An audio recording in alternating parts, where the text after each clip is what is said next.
Driver गाड़ी निकालो। जी ma'am, चलिए। एक सेकंड, तू कौन है बे?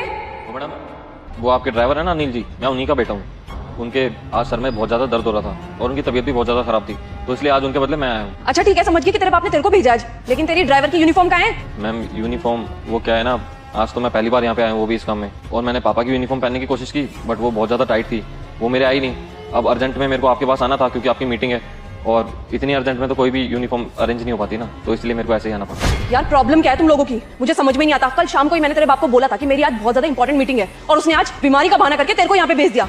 सुन मेरी बात, अगर मैं मीटिंग के लिए जरा सी भी लेट हुई ना तो तू गया, ध्यान रखियो इस चीज का। हाँ हाँ मैडम जी, आप उसकी चिंता मत कीजिए, मैं आपको बिल्कुल टाइम से पहुंचा दूंगा। चल अब जी। और मेरी बात ना तू ध्यान से सुन, मेरी अंदर बहुत ज्यादा इंपॉर्टेंट मीटिंग है, कम से कम 15 से 20 मिनट चलेगी मेरी मीटिंग वहाँ पे। और अगर मैं आई मीटिंग खत्म करके और तू मेरे को यहाँ पे नहीं मिला, कहीं बीड़ी सिगरेट पीने चला गया, तो मेरे से बुरा कोई नहीं होगा, तेरे बाप को भुगतना पड़ेगा। ये तेरे बाप को जॉब से निकाल दूंगी मैं, ध्यान रखियो। एक सेकंड, अभी तू यहाँ पे क्या कर रहा है? तेरे को मैंने बोला था ना कि नीचे गाड़ी में बैठे रहियो, मेरी मीटिंग कम से कम 20 से 25 मिनट में खत्म हो जाएगी, तो मैं खुद आ जाती नीचे। तेरी हिम्मत कैसे हुई ऊपर ऑफिस में आने की? और तेरे को पता भी है तू किस ऑफिस में घुस रहा है? यहाँ पे आने की ना पहले अपॉइंटमेंट लेनी पड़ती है, तो तू सीधा अंदर घुसाया, तेरे को गार्ड ने रोका नहीं? देखिए मिस अंकिता, कोई गार्ड मेरे को क्यों रोकेगा, क्योंकि ये तो मेरा ही ऑफिस है ना। क्या बकवास कर रहा है तू? एक ड्राइवर का बेटा और इतने बड़े ऑफिस का मालिक है तू, और तेरे को पता ना हो ना तो तेरा बाप पिछले 20 सालों से हमारे लिए काम कर रहा है, समझ में आया?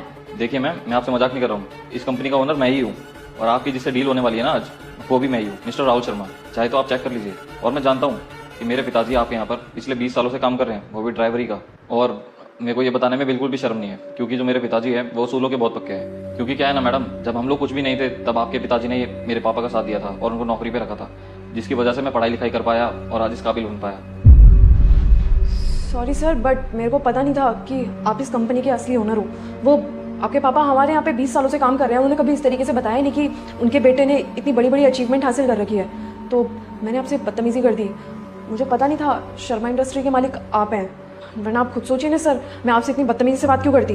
एंड आई होप सर आप उन बातों का इतना मीन नहीं करोगे, क्योंकि आपको तो पता है कि मेरे को आपके सपोर्ट की बहुत ज़्यादा ज़रूरत है, इसीलिए तो आज की मीटिंग फिक्स करी गई थी। आज जो कोई भी मेरी इस वीडियो को लाइक और चैनल को सब्सक्राइब करेगा, मैं उसके घर को खुशियों से भर दूंगी, और जो कोई मेरी इस वीडियो को लाइक या सब्सक्राइब नहीं करेगा, मैं उसका नाश कर दूंगी। कमेंट में जय मां काली लिखकर जरूर जाना। सर मेरी कंपनी को ना आपकी कंपनी के साथ टाई अप करना है, हम बहुत टाइम से इस मीटिंग का वेट कर रहे थे। सो सर आप बताइए आगे क्या करना है। सर अगर मेरे को आपकी कंपनी से टेंडर मिल जाता है ना तो हमारी कंपनी के लिए बहुत ही अच्छी बात होगी। मैं बहुत अच्छे से जानता हूँ कि आज जो तुम्हारी मीटिंग है वो हमारी कंपनी के साथ है, और तुम्हारे साथ हमारा टेंडर फिक्स होने वाला है। लेकिन तुम चिंता मत करो, अगर तुम्हें ऐसा लगता है कि हम तुम्हारे व्यवहार की वजह से तुमसे मीटिंग कैंसिल कर देंगे या फिर तुम्हारा टेंडर कैंसिल कर देंगे, तो तुम गलत समझ रही हो।